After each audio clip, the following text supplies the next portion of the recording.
Hello everyone, welcome back. It's time for more exciting adventures exploring Coarsegold. I actually feel like we're doing pretty well. I think we're making pretty good time in terms of exploring pretty much everything in the town. I was afraid that I was going to take many videos to go through all the screens in the town, but we've already covered probably, I don't know, I'd say about a third of them. And this is already the third video, so probably in a few more videos we'll be done. We'll have seen pretty much every screen in the town, and then we can start actually solving some puzzles and getting some stuff done in the game. Anyway, I think we were almost done with this screen. Let's take a look around. Is there anything I missed? I looked at this. This is the old bakery. This, of course, is the water tower. Oh, kind of a... well, I don't know if you could really call it an Easter egg because you'll have to interact with it later in the game, but it's not very noticeable. But up here on the top of the water tower, there's a little sort of a hatch.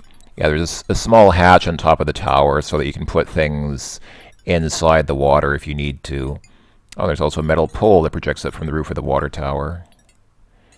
The metal top of the tower is held very firmly in place. No amount of pulling could possibly budge it. Yeah, we don't need to do anything with that metal pole on the top. Maybe it's a flagpole, although it does seem... It seems like there's one pixel at the top which suggests that it ends right there, unless it's meant to extend off the screen and it's just not drawn that way. I don't know. I don't think so, though. Anyway, but yeah, there's a little hatch here, and you can't reach it from down here. We can't get there right now. But if you try to talk to it... Hello in there!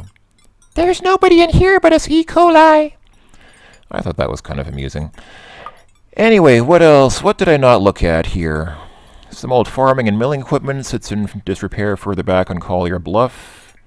We've seen more than enough dismembered limbs to know better than to fool around with old farming equipment. Yeah, I have as well. You know how sometimes people look at those really horrible pictures on the internet? I've seen pictures of people who've gone through chipper shredders and things like that. It is really... It's one of those things that you probably don't want to look at. Oh, unless you're into that kind of thing. I guess some people are, but anyway. Oh, here's an entrance to the old abandoned mine. Oh, I think I looked at that before already. And this house back here, that house used to belong to the mine foreman back when the mine was still operating. Ah, but it's abandoned. Can we talk to it? No.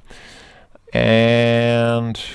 oh, this is the eastern portion of Bluff Street, so named for scenic Collier Bluff. Ah, get it? Collier Bluff? Little... it's not really a... I guess it's not really that clever. The bluff stays put no matter how hard you tug. You're tongue-tied. Whee! Alright, I think that's it for this screen, so let's go left. And, okay, we've already been here. Let's go into the cemetery. Went down to the cemetery! Okay, so here's a screen we haven't seen before. Let's take a look around. That's Hyman Undertaker's shop. He's the town undertaker. That's just stretching it a little. That's a little bit obvious, isn't it? Hyman Undertaker. All right. The place appears to be locked and shuttered. Come to think of it, you haven't seen Hyman in a couple of days. Ordinarily, that would be suspicious, but given what's been happening in town lately, it seems pretty normal.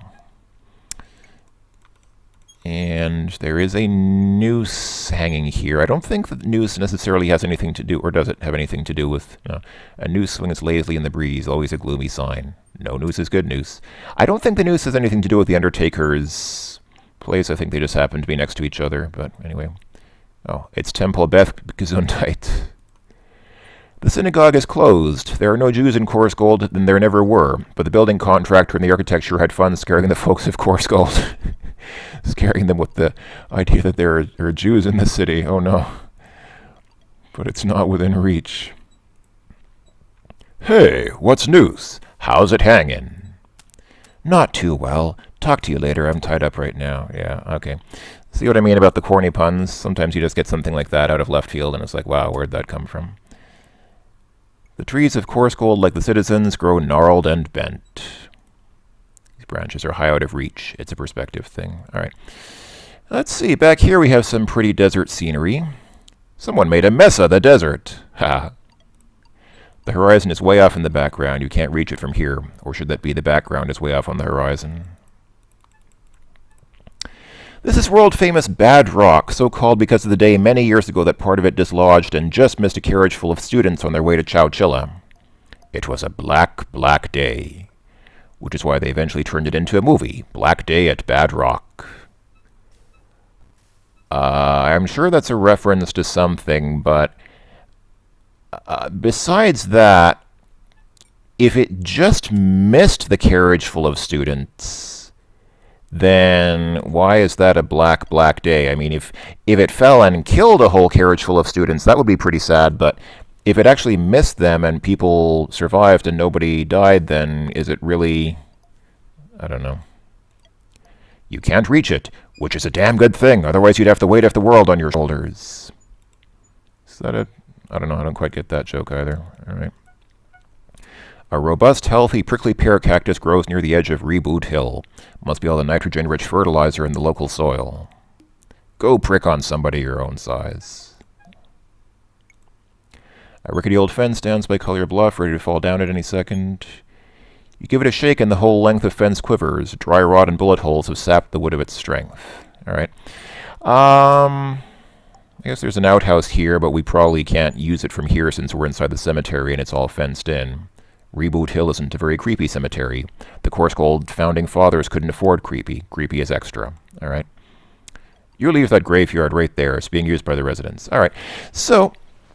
this is always fun to do in these kinds of games. You can look at the tombstones and see what the epitaphs on them are. This is sort of like, kind of like in King's Quest IV. Of course, in King's Quest IV, you can do the same thing. You can enjoy all the wonderful tombstone engravings. So let's, I don't know, let's just start from this end and go from here. Oh, here lies Eric the Unready. He had a fatal error reading Drive B. Eric the Unready is an adventure game from... I believe from Legend Entertainment, the same company that made the spellcasting games, Spellcasting 101, 201, and 301, I think. I think that's how the numbers go. And they actually made quite a few nice adventure games. I believe they also made Companions of Xanth. Yeah, mostly pretty good games. They're actually they are pretty good, or they were a pretty good adventure game company.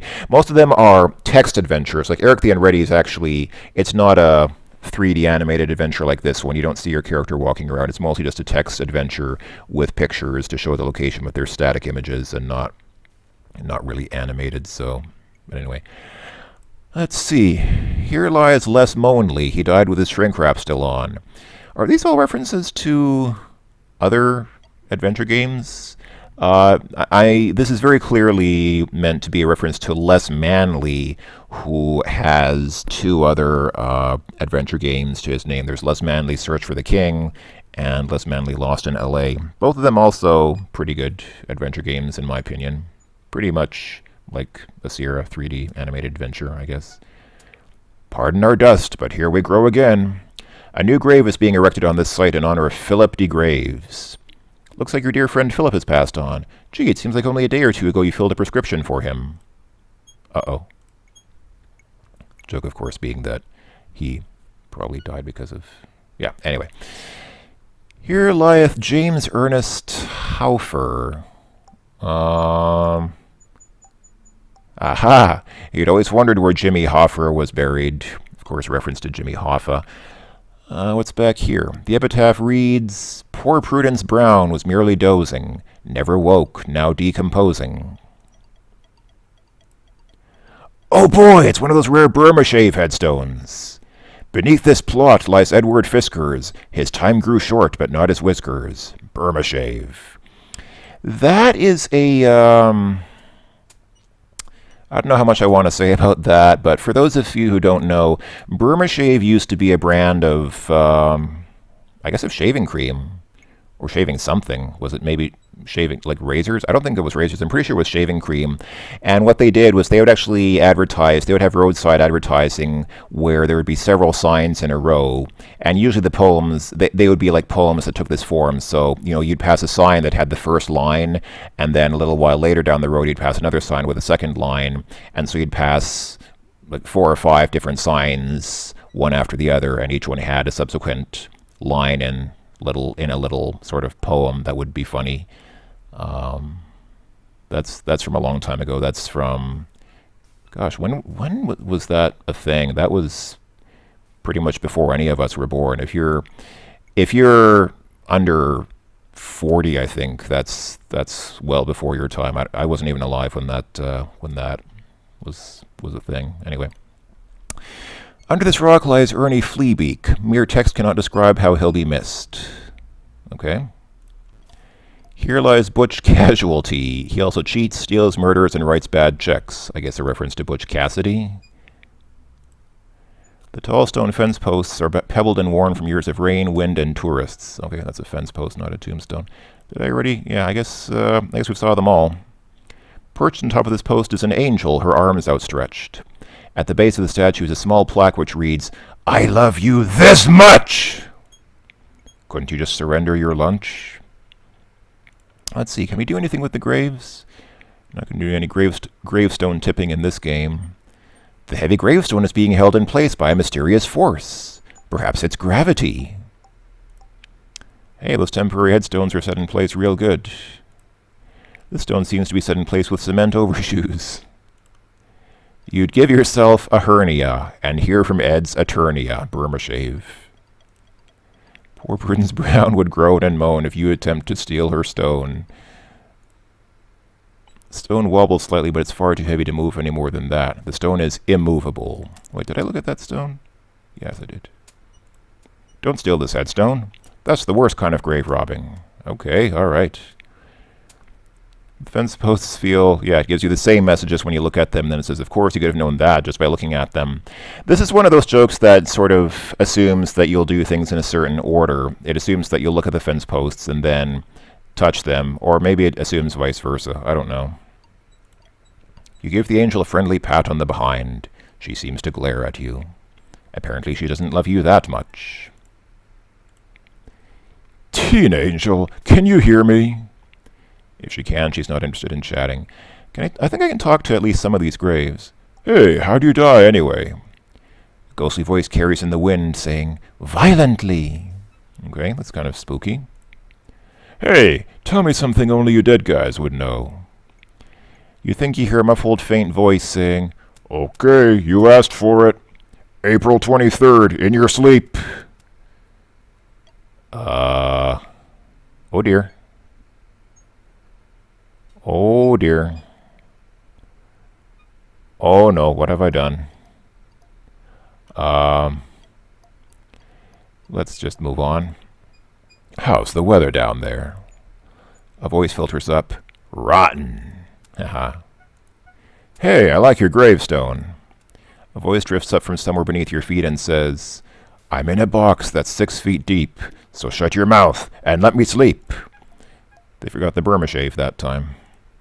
Hey, is there life after death? There's no answer. Should I take that as a no? Sorry to hear you're decomposing. You think you hear a voice say, yeah, I'm all broken up about it myself. That's pretty cool. I like that one. Yo, wake up and help me. You hear a disembodied voice telling you that there are no online hints in this game, even though the game is from Sierra Online. I guess you can get online mountains, but not hints. Hello down there. You think you hear some worms trying to talk with their mouths full. Okay, I think we can't do anything with any of these graves right now, so let's just come out here. Is this another grave here that I can look at? Oh. Reboot Hill was opened in 1849. Disease and violent death were so popular. I think popular is the right word. Prevalent, maybe, but I don't know if popular is quite the word. Okay. Back then, that the cemetery plots were auctioned off at the Coarsegold plot exposition of 52. I guess that's 1852, obviously. Whoops. Oh, darn it. 10 years later, due to overcrowding, the bodies were exhumed and buried off the top of Half Dome in Yosemite. The plots were re-auctioned off. It's been that way every 10 years. Thank you for reading this plot synopsis. Feels like the life cycle is being new here as we go from the top of the food chain to the bottom. All right, let's come back out here. And now we can, I guess there's just the outhouse. Oh, there's this sign as well. The sign says, I'm an undertaker, and you're not. If you're looking for a sign, maybe you should play one of those Bible trivia games. I just saw the other day, actually. That's kind of funny. I just literally a couple of days ago saw a comic strip where some guy was saying, Lord, please give me a sign, and suddenly a pedestrian crossing sign appears in his hands. Kind of reminds me of that. Anyway, They started to build an outhouse here, but the municipal funds must have run out during construction. Whoever built it sure did a half-assed job. And you can't really see what the joke is until you try to use the outhouse. And then you realize, oh, that's what they mean. It doesn't have any walls on the backside. Not much privacy, but the ventilation is excellent. Alright, I think we're done here. An old abandoned shack stands by the alleyway between Bluff and Main Streets. Hands off, this property belongs to the old abandoned company. Alright. Well, let's come down here. And we're back here in Main Street. Oh, and there's that kid again. Yeah.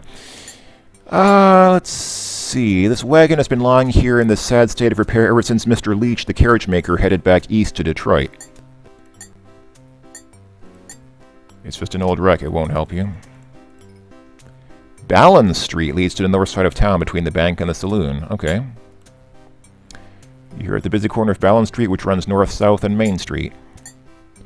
Horses always appreciate a drink of nice fresh water from these green slimy troughs. Oh, you don't need any algae.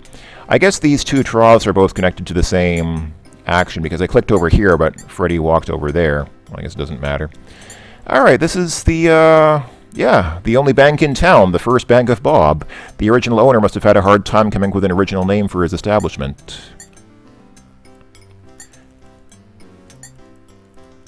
So why is there a crack in the window? Wouldn't they? That bullet hole has been in the front window of the bank ever since that outlaw came through these parts way back in the demo. Yes, there is a demo for this game, which I was planning on showing off after we're done with this game. Technically, I guess it, wait a minute. Do the events of the demo to this game, are they supposed to happen before the main game or after? Because, I don't know. Okay, I'll talk more about that later when we actually get to the demo. You daringly insert your finger into the bullet hole for no good reason. Oh, hey, who's that? Oh, of course they go inside just as I try to click on them. This is a good place to get hitched. Alright. Let's see, what's this down here? For one brief shining moment, there truly was a place called Cattle Lot.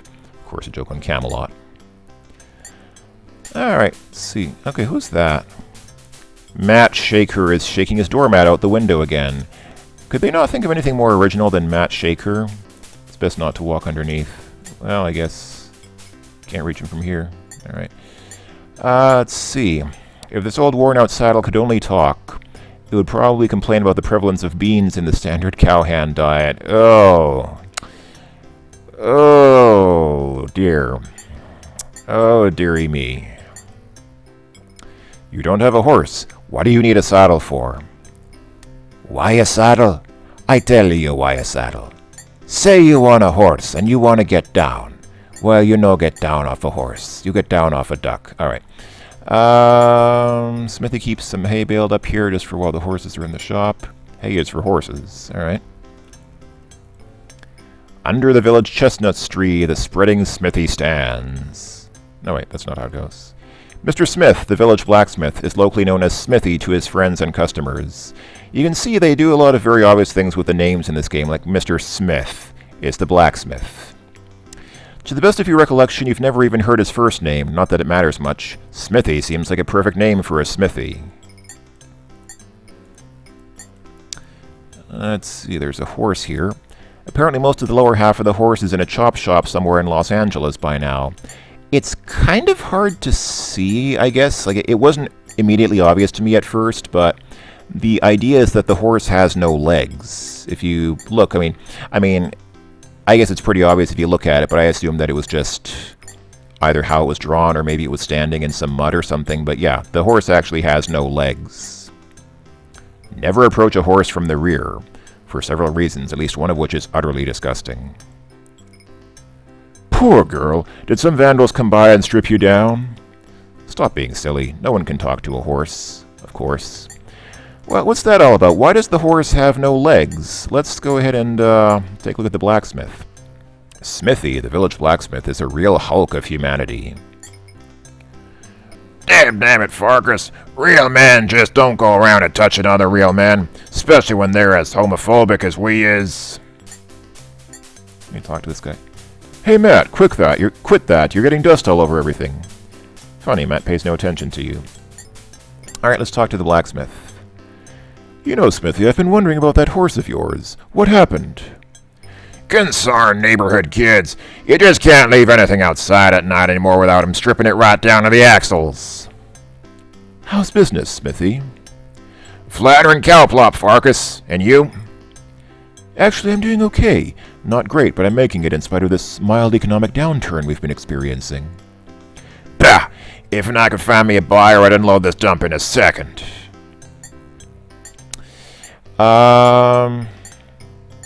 So, I don't think we actually have to do anything with the horse. I think it's just kind of a joke. Because you can see also that the horse, I guess, is standing on concrete blocks.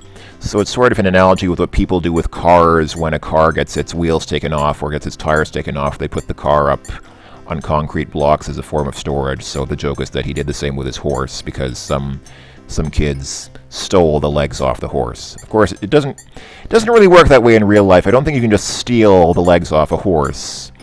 At least not without probably killing the horse, but anyway, whatever. It's just a joke. Let's not take it too seriously.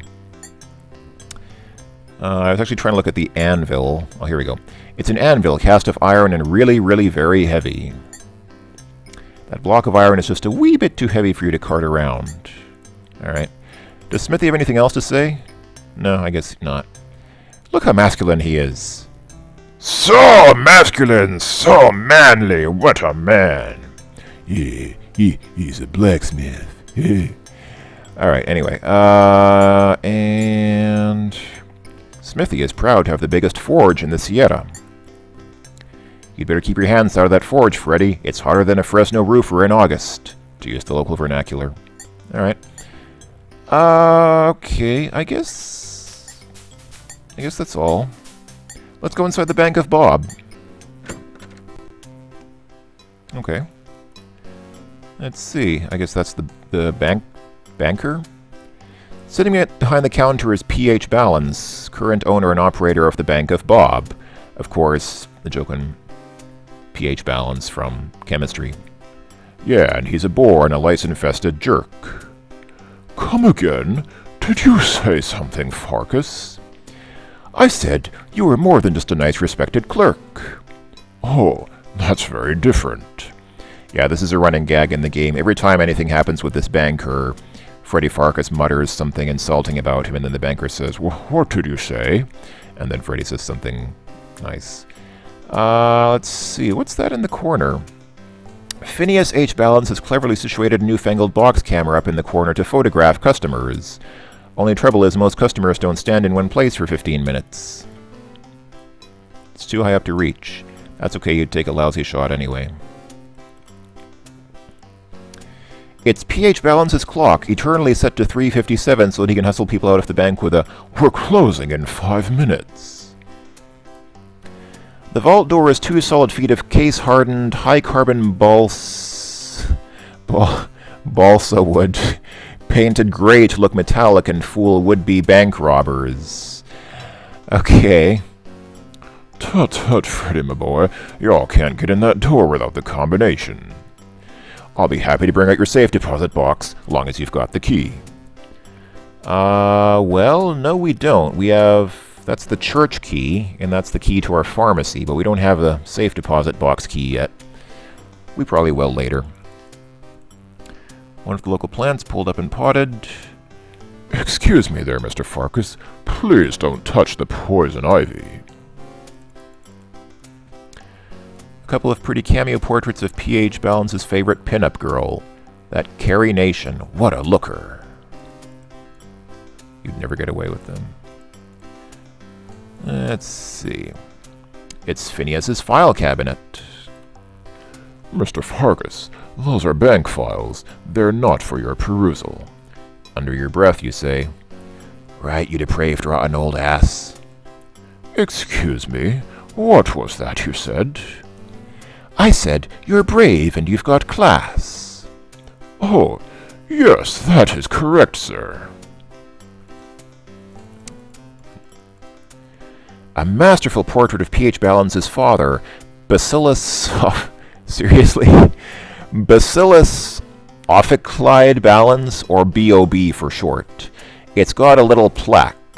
Apparently it doesn't have time to brush between meals. Get it? Pun on the double meaning of plaque. Upon closer examination, you realize that the entire painting is a trompe-l'oeil. Even the frame is actually just painted on the wall. Bob must have wanted to stay... Bob must have wanted to make sure that he stayed hung. Oh boy, can we talk to the painting? Oh, we can, yes. You're a mean-looking son of a bitch, you know that? Mr. Pharkas, I'm afraid my father cannot hear you any longer. He's been dead for many years now. But I'm sure he would have appreciated the sentiment. It's the cute little fence that separates the officials-only area from the customers and other unwelcome guests area. That area is off-limits to everyone except people who work at the bank, Mr. Pharkas. Under your breath, you say, I guess that leaves you out, eh? Pardon me? What did you say? I said, I guess you've got a lot of clout. Oh, that is correct, sir. Wanted, Bill the Barber. Numerous bad cuts, alias Cockeyed Bill. It's not accessible on the teller's window.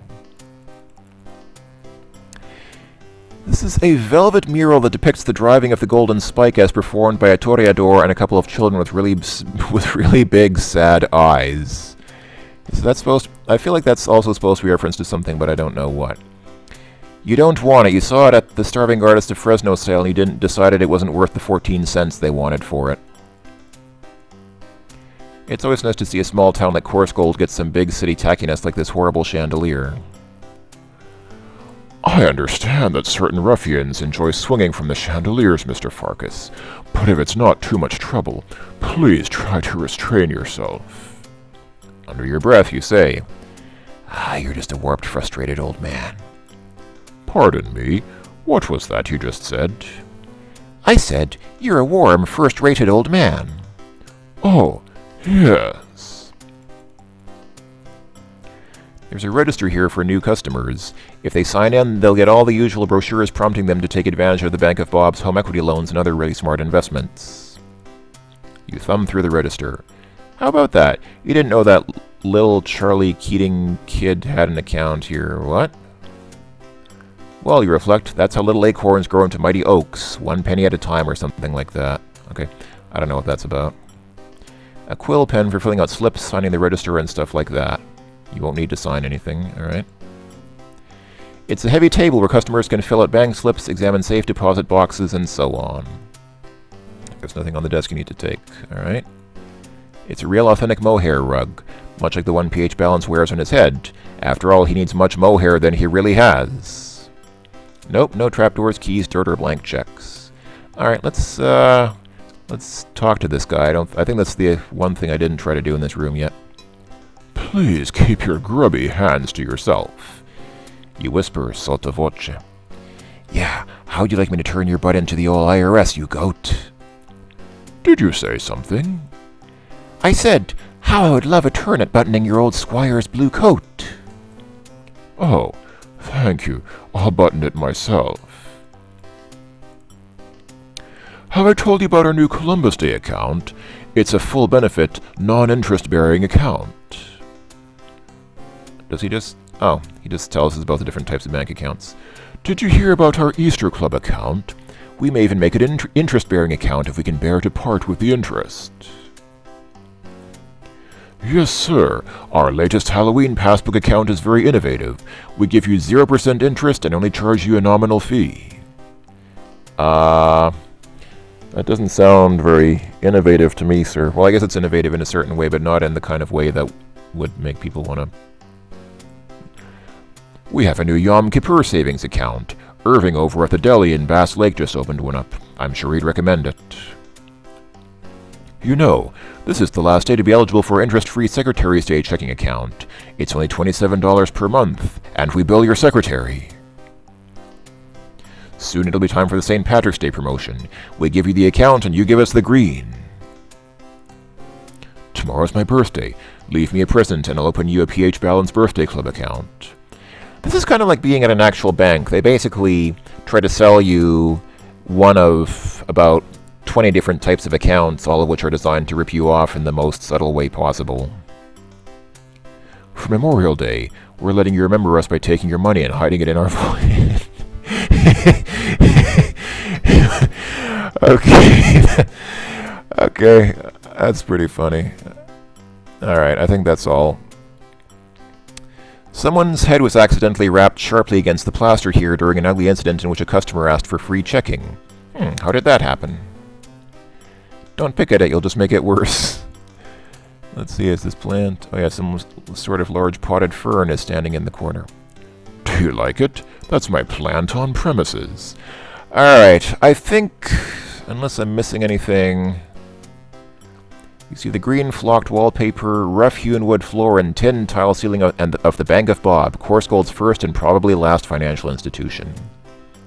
Being a little touchy-feely today, aren't you, Pharkas? Alright, I think that's all for there.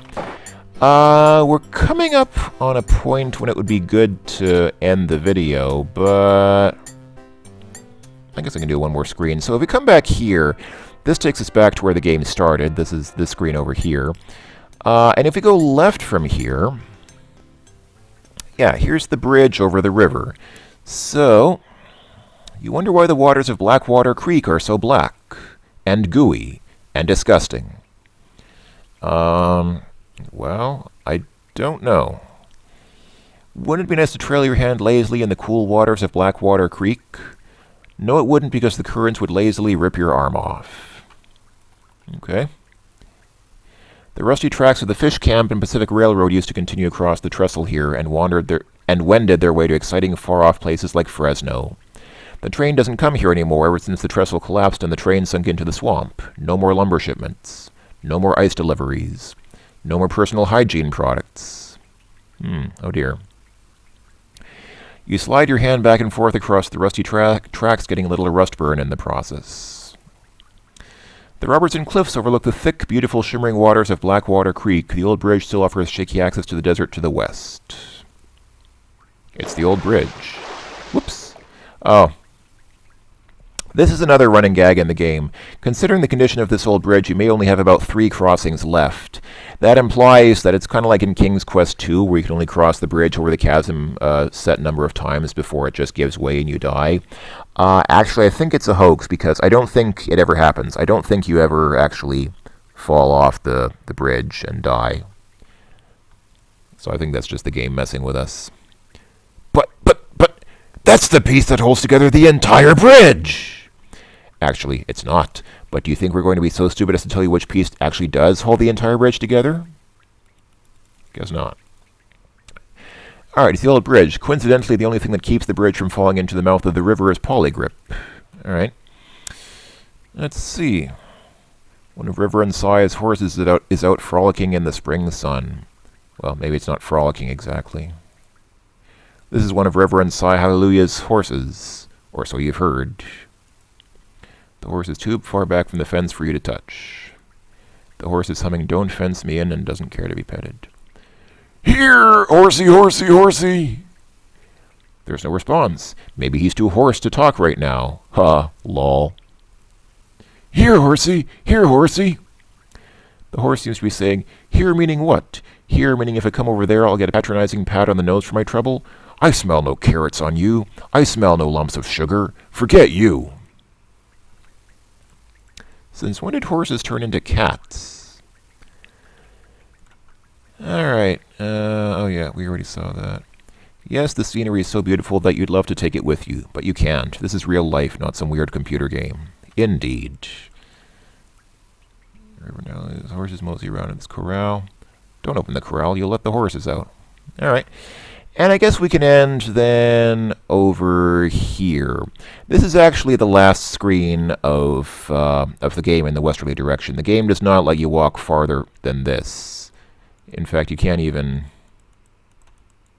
I mean, I'm assuming there must be more desert beyond here, but you can't even try to walk. I mean, what you could do is maybe try to walk off the screen, and then the game would move you back and say you're not going to walk any further than this, but it doesn't even if you click, you can't walk off the screen. So this is it. This is the end of the line. This is the western edge of the game map, and we can never go farther than this in the entire game. So let's just take a quick look around here. There's the bridge, of course, the rickety old bridge where Blackwater Creek has seen better days, at least in better shape than the railroad trestle over there. We saw that before. Old timers tell of bygone days when the fish camp and Pacific Railroad's heavy industrial traffic kept these rails as bright as new. No more. Prickly pear cactus is one of your favorite examples of the species. You simply can't stand the thought of pricking yourself. As far as the eye can see, the landscape is filled with rocks and not much else. Alright, anthill. The local insect population has been thriving, but with all the dry weather Coarsegold's been having lately, this is one of the smaller anthills around the town. You really have no desire to touch that anthill, nor do you wish to further your entomologic collection at this time.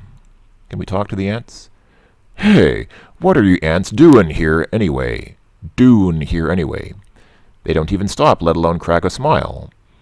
Boy, tough audience.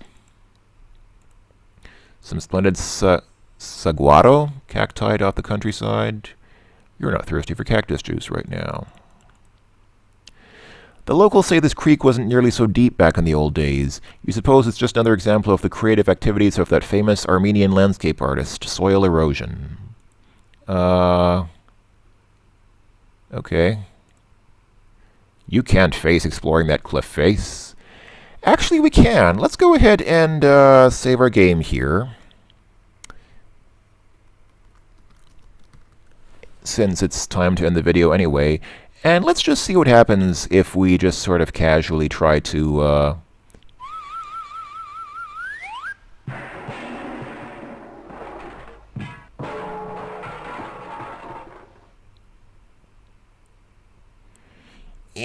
Freddy fell down, went boom.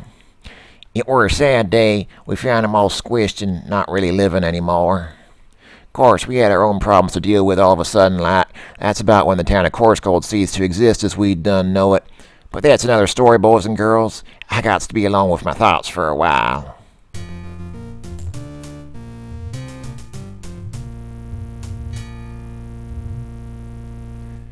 That's pretty cool death music, by the way. I really like this,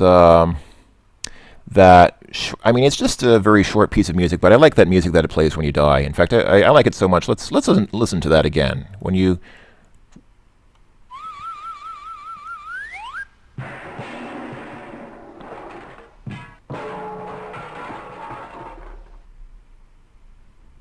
All right, here we go.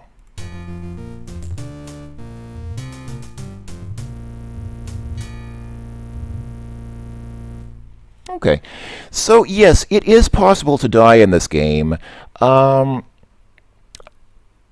Sierra standards, this game is actually fairly forgiving when it comes to stuff that people get really upset about in terms of things like dying or getting stuck. It's not that easy to die in this game for the most part. If you do something like walk off a cliff, obviously you're going to die, but there aren't too many things in this game that will kill you unfairly or unexpectedly. I have long maintained... I guess I'll go on a bit of a rant since it's time to end the video here. I'll end the video with a bit of an opinion piece. I have always thought that it's not unreasonable to kill a player, like to cause your character to die, if you do something that's obviously something that should kill you, like walking off a cliff or putting your hand in an electrical socket or something like that. A lot of people like games where you can't die, but I just find that unrealistic. I actually know that in a lot of LucasArts games, it actually sort of plays with that and makes fun of it, and it has you do really obviously fatal things, and then it somehow sort of makes a joke out of it by somehow miraculously saving you and saying, "Oh, what a surprising thing! You know, it's a good thing you survived that. You're really lucky." But that just seems silly to me, because then it's like you know you can't die. If you know you can't die, then it's not as interesting. It doesn't feel like you're really involved with the game if you do something that obviously should kill you, and then the game just sort of rescues you from some Deus Ex Machina and says, "Wow, what a surprising thing that you didn't die as a result of that." So, yeah, I think it's reasonable to kill people for things that really, really obviously should kill them. And as far as getting stuck, actually, One thing that's very interesting about Freddy Pharkas is I think I think the game is specifically written to prevent the so-called dead man walking scenarios where you get stuck and where you can't continue because you forgot to do something or you didn't get some item earlier that you can't get anymore. I remember when I played this game when I was younger, I did work out a situation. I did figure out a way to get yourself stuck where you can't continue the game because you don't have something that you need. But you have to pretty much deliberately put yourself in a situation. You have to deliberately like give up something that you need and kind of put it away after you take it. That doesn't happen until towards the end of the game, so I guess I'll talk more about that at a later time. But in general, it's pretty much impossible as far as I know. The game is made so that you can't get stuck, so that you can't get into a situation where you can't get something that you need. And there are only a few situations in which you die, and most of the time you can foresee it, like, again, obviously walking off a cliff. So most of the time when you die, it's pretty much something that you can see coming and which you could prevent if you took appropriate action to prevent it. So I think this game's pretty fair. I don't think there's too much in the way of stuff that people like to complain about characters dying unreasonably or the game pulling, some kind of tricks on you and causing you to die without you expecting it where you didn't see it coming. So anyway, I guess that's it for now. So this has been even more of Freddy Pharkas Frontier Pharmacist, and we will see yet more of the town of Coarsegold in future videos. But for now, it's time to enjoy our crushing defeat, and I am out of here, everyone. Thanks for watching as always. Adios.